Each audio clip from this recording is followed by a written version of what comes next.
do with the rest of the world. That's why I'm in New Zealand this week. I'm going to be going to Australia later on this week to talk about the new opportunities that is brought about by Brexit and by global Britain reaching out further into the world. I'll ask you about New Zealand and your meetings today in just a moment, but is it not true that when the majority of Britons voted on Brexit and voted to leave the European Union, they expected there would be a deal with the European Union, and actually, if it comes to remaining in the EU or a hard Brexit, a no-deal Brexit, many people might change their mind?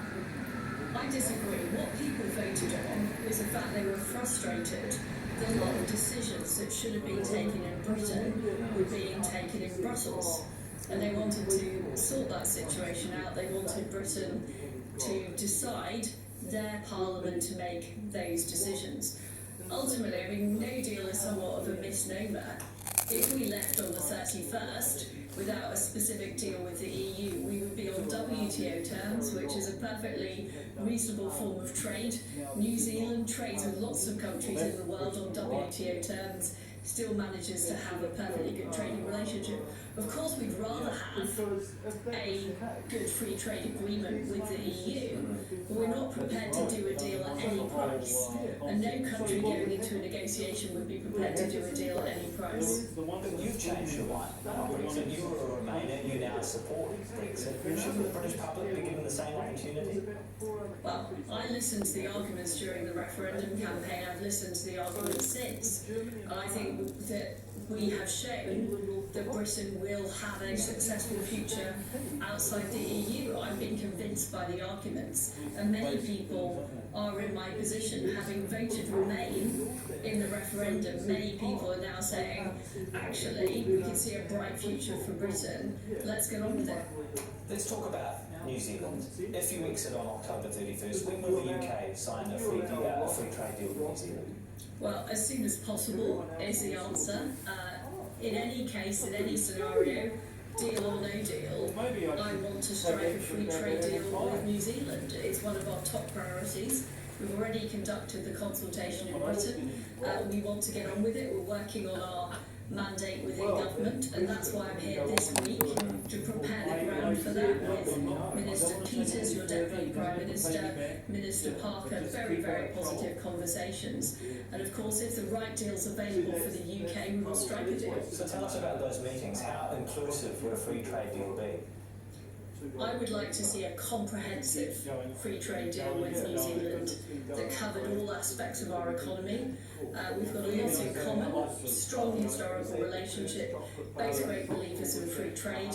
So everything from digital services to financial services to goods, I would want to see included in a trade deal. I know that Brexit is viewed by some as being anti-immigration. Will New Zealanders continue to be welcome on working holidays in the UK after Brexit? Absolutely, and it's completely wrong to think that Brexit is anti-immigration. What it is against is free movement of people, which means that there is a unlimited flow between the UK and the rest of Europe.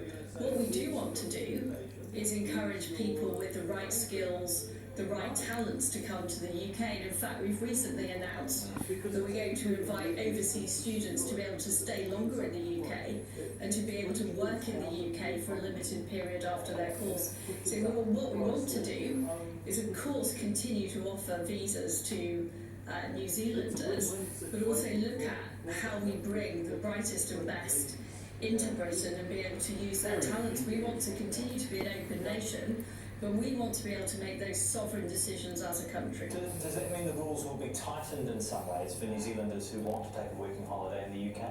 No, it doesn't mean that at all.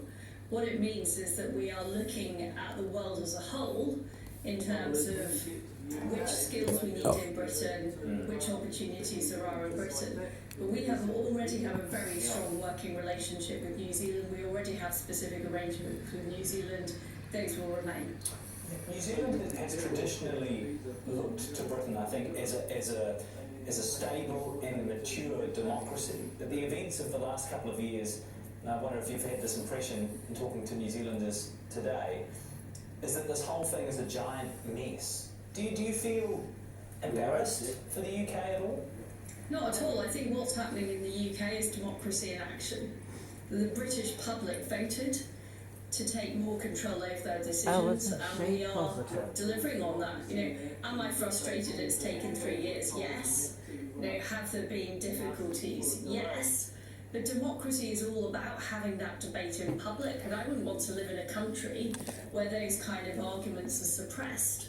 I think it's good that we have those arguments and we have those disputes out in public and that we have those debates in Parliament. That, to me, shows every sign of a healthy democracy. Right? It is the British Secretary of State for International Trade, Liz Truss. After the break, I'll be back. How will you be voting in next year's cannabis referendum? The impact of legalisation.